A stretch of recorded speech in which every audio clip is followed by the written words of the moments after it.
Par la rentrée scolaire marquée dans les Alpes-Maritimes par la naissance de 2 nouveaux établissements, ce qui est assez rare, un collège à Antibes-Juan-les-Pins et un lycée à Drappe, un lycée qui va permettre de désengorger les établissements du centre-ville de Nice. Hélène France et Benoît Lotte se sont rendus ce matin à Drappe.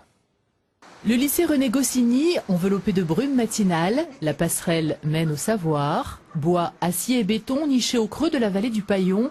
Il est 7h30. Quelques rares enfants attendent déjà, accompagnés de leurs parents. Nous, c'est le petit dernier qui rentre donc au lycée de Drappe et qui va faire sa première année de seconde. On a un lycée tout neuf pour nous, alors donc on va être sûr d'être dans des bonnes conditions. Puis, c'est pas tout le monde qui a cette chance.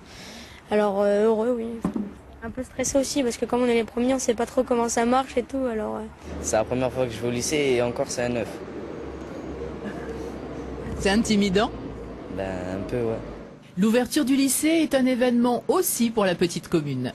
Par rapport à il y a une dizaine d'années, comme nous sommes venus visiter le site, le changement est total et ça va dans le bon sens. On le voit, votre sourire, vous êtes un maire heureux. Oui, on a réussi quelque chose là. Quelque chose qui ne demande qu'à être optimisé par des transports qui fonctionneraient parfaitement. Vous avez cours à quelle heure? À 9h normalement on commence. Pourquoi vous êtes arrivé si tôt?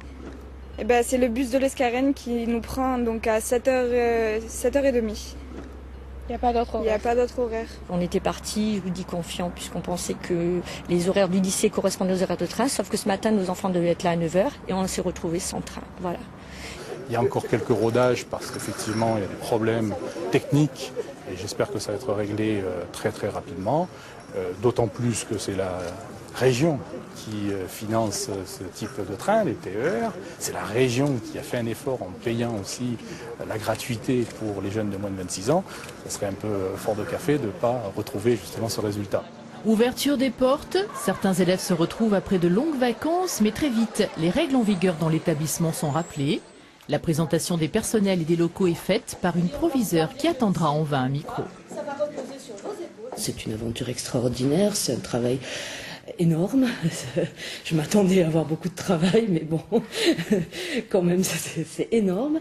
Mais c'est passionnant, c'est passionnant. J'ai vraiment l'impression à certains moments d'être Shiva. Il faut que je m'occupe d'absolument tout. Je commence par Louis. Maëlys, Stevens. La classe commence. Objectif pour ces 250 lycéens, 100% de réussite au bac en juin 2015. Ils ne seront nullement perturbés par la visite des institutionnels et des élus. Un beau lycée, mais quelques problèmes de transport. Claire Loisy, bonsoir. Vous êtes le recteur donc, de l'académie. Bonsoir. Alors le transport, ce n'est pas de votre compétence, mais on nous a signalé également à Nice que 2 classes étaient retrouvées sans enseignants. Comment s'est passée cette rentrée? Est-ce qu'il y a eu des petits couacs ici ou là? Écoutez, la rentrée s'est très très bien passée. Je me suis moi-même rendue sur le terrain.